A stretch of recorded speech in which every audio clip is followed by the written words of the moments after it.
Bonjour, être timide n'est pas une fatalité.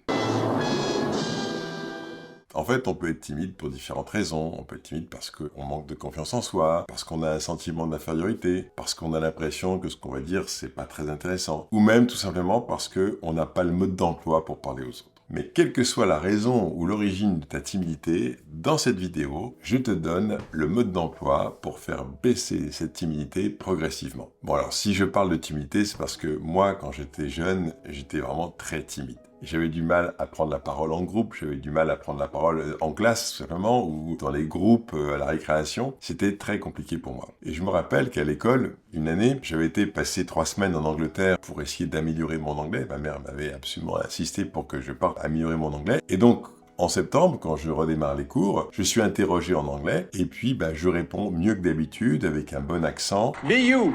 Be proud of you, because you can be... Et la prof, à ce moment-là, s'arrête et commence à me féliciter, à me mettre sous les feux de la rampe, à me poser plein de questions pour savoir comment j'ai fait pour avoir ce niveau d'anglais et cet accent. Et moi, ça me terrorise.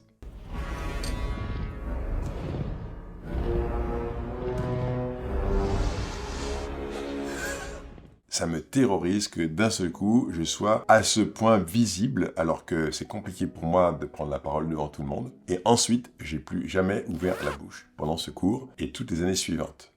Tellement j'avais été traumatisé. Mais alors, comment on arrête d'être timide? Ben en fait, ce qu'il faut absolument éviter, c'est d'être surexposé. L'exemple que je viens de donner, c'est exactement ce qu'il ne faut pas faire. En fait, si on veut pouvoir se débarrasser de sa timidité et la faire baisser d'intensité jusqu'à ce qu'elle finisse par disparaître, il faut y aller tout doucement. Tout doucement.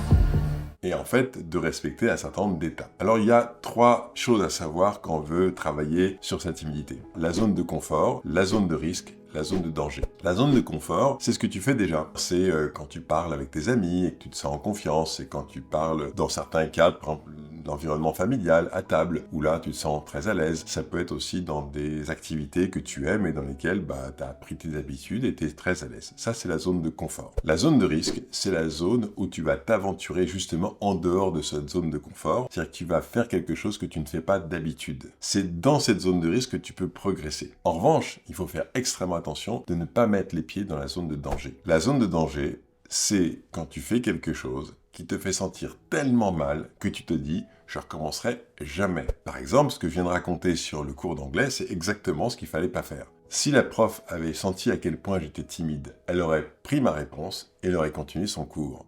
Et moi, je me serais dit « ah, j'ai pris un risque, mais il n'y a pas de danger ». Donc, j'aurais probablement pu reprendre la parole à un autre moment et puis tout doucement me familiariser avec le fait que je peux parler anglais dans la classe et que ça se passe bien. Mais comme elle m'a mis sous les feux de la rampe d'un seul coup et que je me suis retrouvé sous les projecteurs complètement pris comme un papillon dans la lumière, papillon de lumière sous les projecteurs, et je me suis dit, plus jamais je reprendrai la parole et plus jamais je parlerai dans le cours d'anglais. Donc la clé pour sortir de sa timidité, c'est de s'aventurer dans une zone de risque sans d'aller mettre les pieds dans la zone de danger. Et c'est cet équilibre-là qu'il faut trouver pour arriver à aller dépasser les limites sans tomber dans le piège ou tomber dans un état de mal-être qui fait qu'on se dit « non, je ne recommencerai pas ».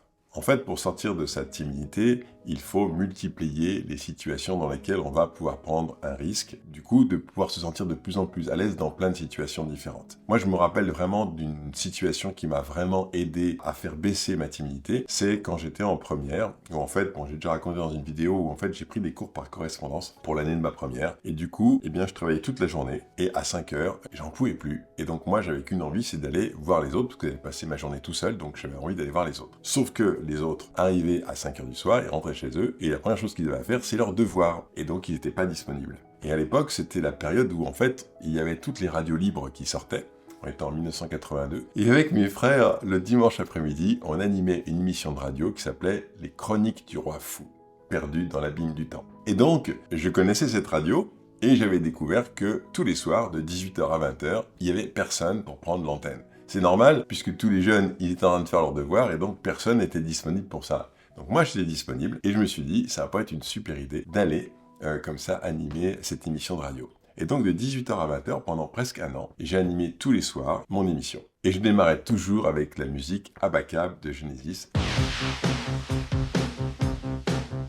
J'adorais cette musique et ça me permettait de lancer l'émission. Bien sûr, c'est moi qui faisais la programmation et comme j'adore la musique, je m'amusais beaucoup à programmer des morceaux très chouettes qui me plaisaient, mais je faisais également des annonces. Par exemple, une brocante, j'annonçais une activité qui était lancée par une association. Le sujet me plaisait pas énormément, mais ça me permettait de parler à l'antenne. Et en fait, pour moi, être capable de parler à l'antenne, bien sûr que j'avais personne en face de moi. J'étais dans un studio seul, où en fait j'étais face à ma table de mixage, à mon micro, je parlais et je ne savais pas qui écoutait. Mais en fait, cette première prise de risque m'a permis de répéter tous les soirs, pendant des mois, cette capacité à prendre la parole, structurer ma pensée, à oser faire quelque chose qui me sortait de ma zone habituelle. Et ce qui était le plus difficile pour moi, c'est quand quelqu'un rentrait dans le studio, soit pour récupérer des affaires, soit pour venir préparer l'émission suivante. Et moi, à chaque fois, je me disais « Oh là là là là, non, laissez-moi tout seul !» Et en même temps, ces situations-là m'ont appris également à parler à l'antenne en étant face à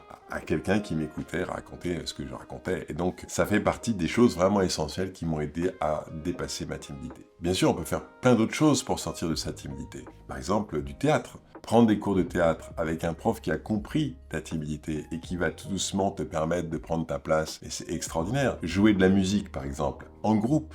Et d'aller se produire sur scène. Je dis bien en groupe parce que tout seul, on est très exposé. Mais en groupe, en fait, on a une place dans le groupe, on est avec les autres, et en même temps, on est en train de se produire devant les autres, et donc du coup, ça permet d'avoir une expérience pour sortir de sa timidité. Travailler dans un magasin, travailler en relation avec des clientèles, juste parler aux clients, de la pluie du beau temps, ou de répondre aux questions techniques, ça permet de sortir de sa zone de confort et d'aller dans cette zone de risque sans tomber dans la zone de danger. L'idée, c'est vraiment de multiplier les situations, les moments où tu vas pouvoir justement sortir de ta zone de confort pour te risquer à parler devant les autres, à t'exprimer devant une ou plusieurs personnes. Le plus important, c'est la méthode des petits pas, c'est-à-dire d'y aller étape par étape. Et tu vois, ça marche. Parce que, en fait, moi aujourd'hui, alors que j'étais vraiment très timide, j'anime des formations, j'anime des conférences devant vraiment beaucoup de monde. Je fais des vidéos sur YouTube, je fais des vidéos sur TikTok, et tu vois, j'adore ça. Mais vraiment, j'adore ça. Alors que, on m'aurait dit ça quand j'avais une vingtaine d'années, j'aurais dit non, vous êtes fous, jamais je ferai un truc pareil. Et puis aujourd'hui, je fais ça avec tellement de plaisir, avec tellement de bonheur que je me dis, mais c'est quand même dommage de se priver de ça, parce que il y a quelque chose de vraiment chouette dans le fait de s'autoriser finalement à être qui on est, à s'exprimer, à parler aux autres. Ouais, c'est vraiment sympa. J'espère que cette vidéo t'aura aidé à voir comment t'y prendre pour vaincre ta timidité. Et on se retrouve la semaine prochaine pour une nouvelle vidéo. À bientôt.